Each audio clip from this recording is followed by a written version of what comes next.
eu tenho uma dualidade em relação a isso, porque eu sinto assim, se nós somos uma espécie aqui, o Homo sapiens, nós somos... E se nós construímos tudo isso, é porque tudo isso é natural.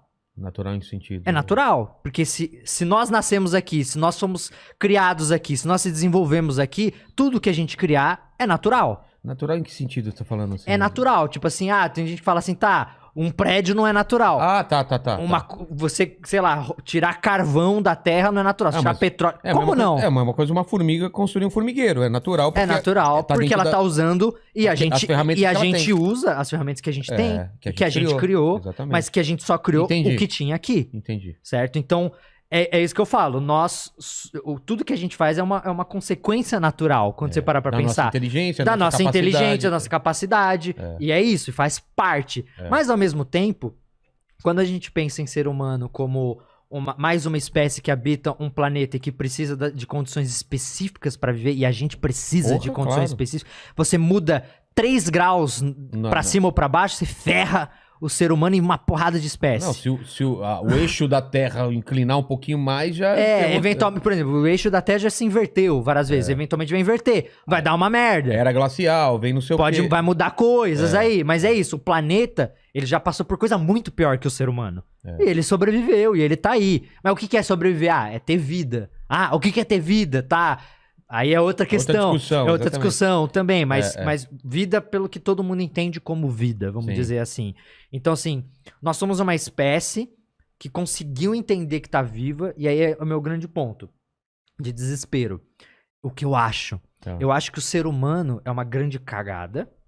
Não era para ter acontecido, certo? Não que não era para ter acontecido. Eu acho que, assim, o ser humano, ele é uma consequência da aleatoriedade das coisas na Terra. E, assim, muda uma coisinha na evolução. Os dinossauros... Muda alguns minutos do cometa que, como a Terra tá girando, como ele caiu metade ali em Chicxulub, no México, se você muda 10 segundos de diferença, ele ia cair mais no mar, não teria feito o estrago que fez. Se você não tem a extinção... Ou não tem o impacto, ele passa direto. Ou se você muda alguma coisinha nele, não... Se os dinossauros não tivessem morridos, isso é um fato científico. O ser humano não teria existido, porque os mamíferos que deram origem aos seres humanos só conseguiram prosperar porque não existiam uns bichos de 10 metros caçando eles. E isso é um fato científico, já foi comprovado. Então, assim, muda 10 segundos na nossa história, nós já não existiríamos. Muda o fato da América do Sul não ter colado na América do Norte. Você já mudou, você muda as correntes marítimas na África, você muda a temperatura da água da África, você muda o ambiente da África, os primatas que se desenvolveram ali, que tiveram que ficar eretos por causa da vegetação, já não existiriam. Os sapiens já não seria o que a gente é.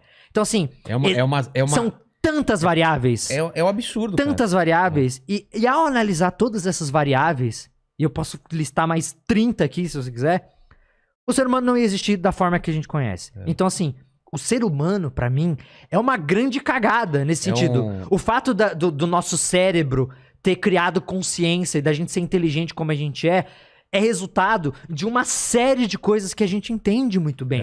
Pensa que a gravidez da mulher antigamente era muito mais longa. Chegava a 2 anos, há milhões de anos atrás.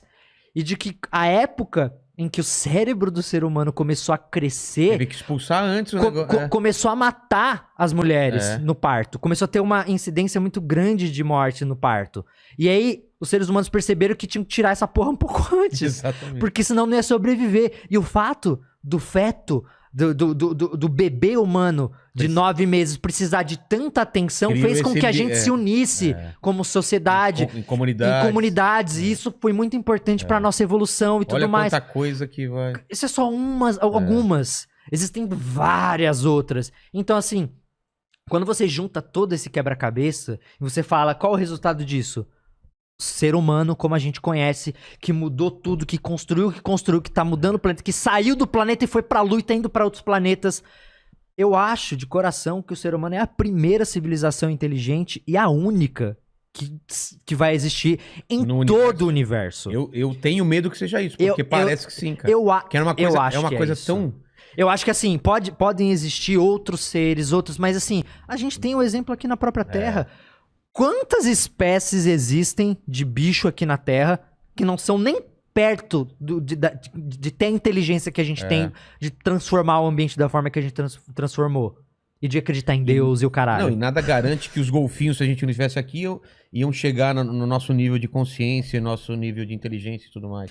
Então, a gente tem exemplo de uma porrada de espécies que tá aqui há muito mais tempo que a gente que não virou. O ser humano chegou agora. O ser humano tem pouco mais de 2 milhões, assim, tipo, o Homo sapiens, o homonídeo, o caralho que foi evoluindo e saindo em várias coisas, né? Porque, não sei, a galera não sabe, mas já teve uma época em que existiam pelo menos 10 espécies de humanos diferentes convivendo no globo. Ninguém sabia da existência um do outro. Mas tinha um lá na Europa, tinha outro na África, tinha outro em ilhas do caralho. Tinha cada espécie diferente. Então, assim... Você leu Sapiens ou não? Eu li. Eu tô falando isso porque eu li no Sapiens. E tem aquela teoria, nem sei se comprovaram, se ainda tá em teoria... De genocídio mesmo, cara. De o Sapiens ter matado, acho que o concorrente dele e ele ter sobrevivido. Já descobriram que, tipo assim, quando você analisa o DNA de diversas espécies, você vai achar DNA de Neandertal. Vai achar DNA de outras espécies de humanos. O que diz que a mixigenação rolou em algum ponto, mas eles não sabem exatamente até onde foi. O Pirula pode responder melhor isso pra gente. Ele estudou muito isso. Fez um vídeo incrível sobre isso, inclusive. Mas é isso, assim. Será que o Sapiens eventualmente destruiu todo mundo? Um ou outro ali rolou um chamego e rolou uma mixigenação. Já sabemos por DNA de que, de fato, não existe um Sapiens puro. Não existe. Já rolou uma mixigenação. Mas o meu ponto principal disso tudo é que, assim, o ser humano, ele é um acidente de percurso de uma Terra que está a uma distância específica, num sistema solar específico, num planeta com uma composição atmosfera específica, que permitiu... Sabe, pensa que, assim, as mitocôndrias, que é uma do grande combustível do nosso corpo, que é o quê? A mitocôndria, ela utiliza o oxigênio como energia para quebrar as moléculas de alimento. A gente come alguma coisa, são as mitocôndrias, e o combustível da mitocôndria é o oxigênio. E os cientistas dizem que criaturas grandes e complexas só conseguem existir com mitocôndria. Por quê? Porque qual é a maior composição da nossa atmosfera? O oxigênio. E a gente precisa do oxigênio para isso. E a gente precisa da mitocôndria. E a mitocôndria, pelo que dizem, é um acidente de percurso. Uma mutação há bilhões de anos atrás ocorreu e surgiu essa porra dessa mitocôndria que usa oxigênio. E pelo fato dela usar uma coisa que é abundante no nosso ar, fez com que a gente conseguisse ter... Pensa que já teve uma época que existiam insetos gigantescos. Porque tinha muito mais oxigênio na atmosfera. E como os insetos, eles não têm pulmão, né? Eles usam uma rede de tubos que transporta o oxigênio para os órgãos internos deles.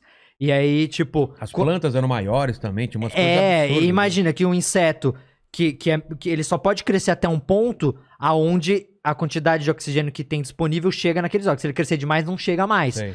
E aí um ponto onde tem o dobro de oxigênio na atmosfera, que foi a época que a Terra queimou pra caramba depois, eles cresceram pra cacete, viraram uns insetos gigantescos.